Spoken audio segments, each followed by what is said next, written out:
Welcome. We're going to be talking about diseases and disorders of the eyes. Specifically, we're going to be talking about glaucoma, and I'm going to give you a brief overview of the eye anatomy.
Okay, so let's talk about the eye anatomy.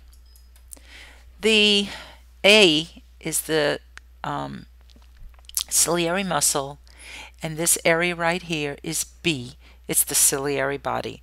Now the ciliary body secretes aqueous humor. The muscles of the ciliary body, okay, or the ciliary muscle, adjust the shape and thickness of the lens. So for distant vision, it's a more flattened lens, and for close vision, you get a thickening and rounding of the lens. Then C, right in here, is the aqueous humor. Okay, and this maintains the shape of the anterior portion of the eye and nourishes the structures in that region. Fluid is constantly produced and leaves the eye through a canal that carries it into the bloodstream. D is the cornea, and this is where the light first comes in. E is the lens. Okay. F is the lens sac. G is the pupil. The pupil is the black part of the eye. The iris, which is right here and here, is the colored part of the eye. And the muscles of the iris contract the pupil in bright light and dilate the pupil in dark light.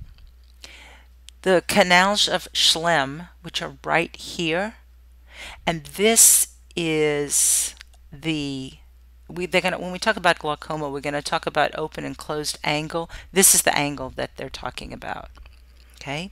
Now, the canals of Schlemm are circular fibers that collect aqueous humor from the anterior chamber and delivers it to the into the bloodstream via the anterior ciliary veins. It kind of resembles a lymphatic vessel. On the inside of the canal, nearest to the aqueous humor, excuse me, it is covered by the trabecular meshwork. And when we talk about glaucoma, that trabecular meshwork is going to be important. This is the conjunctiva down here, okay, and up here. And let's see, the zonules. These are suspensory ligaments of the lens. Okay, so they attach the ciliary body to the lens. K is what they call the visual axis. Okay, it's a line that it's an imaginary line that goes from the center of the pupil to the fovea. So it goes right through the center into the fovea centralis. There's another one axis, it's called the optical axis, and this is the most direct line through the center of the cornea, through the pupil lens and retina. This is where you get your sharpest vision.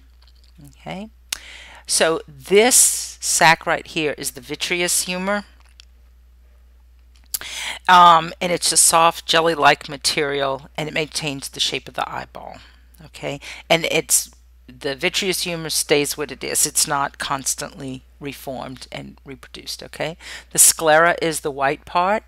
The retina is where the nerve endings are. The choroid is where you have your blood vessels. The N is the macula, and that's where you have your rods and cones. Rods function at reduced levels of light and are responsible for peripheral vision.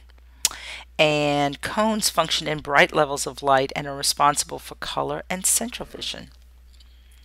Now the fovea centralis right here, that's the area of the sharpest vision, okay, and the most color and all that. Okay, this is the optic disc. This is also called the blind spot, and it's where the optic nerve enters the eye. You don't have any rods or cones here, and they're called photoreceptors. So there's no sensitivity to light here. L is the retinal blood vessels, and M is the optic nerve.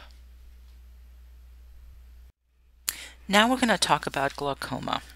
Glaucoma in general is an increased intraocular pressure that results in damage to the retina and the optic nerve. It's increased because of the inability of the aqueous humor to drain from the eye and enter into the bloodstream. Now, there are two basic types. You have your closed angle, this is acute closed angle, and chronic open angle. And remember I told you before that they have that angle right here. It's where the iris and the cornea meet, okay? Because that fluid, that aqueous humor, needs to go into this trabecular meshwork. So in closed angle glaucoma, and this is the one that happens very fast, you see how the iris gets attached to the cornea right here? Well, there's nowhere for this aqueous humor to go, so it builds up very rapidly, okay? And it can damage this, again, the optic nerve. In chronic open angle glaucoma, even though it looks like the angle is open and the fluid can get out, there's a type of degeneration going on in the trabecular meshwork. So while the fluid can get out, it doesn't get out as fast as it needs to, and it builds up over time. Okay?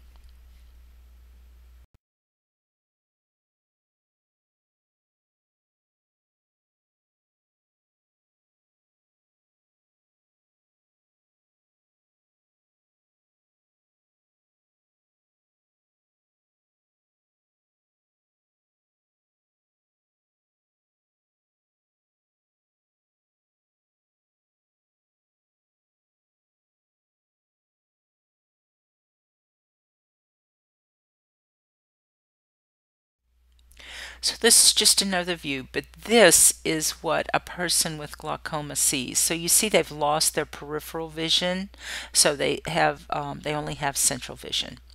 And that's it. Thank you.